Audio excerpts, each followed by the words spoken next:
اعوذ باللہ من الشیطان الرجیم بسم اللہ الرحمن الرحیم۔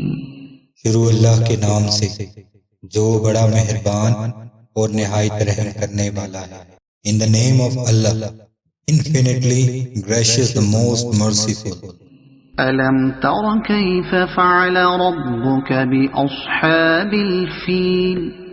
کیا تم نے نہ دیکھا کہ تمہارے رب نے ان ہاتھی والوں کا کیا حال کیا؟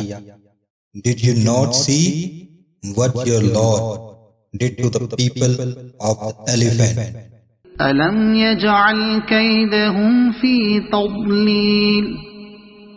کیا اس نے ان کے مکر و فریب کو تباہی میں نہ ڈالا؟ Did he not place their plot into destruction?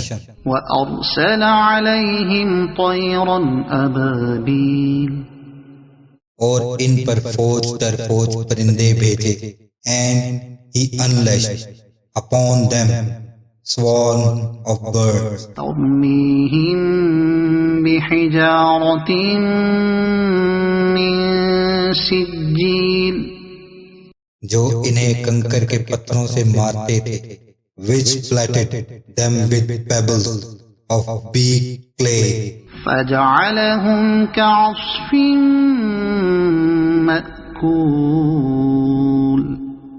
تو انہیں جانوروں کے کھائے ہوئے بھوسے کی طرح کر دیا. So he made them like devoured straw. صدق اللہ العظیم۔ بے شک اللہ سچ بولنے والا، اللہ Almighty the truth.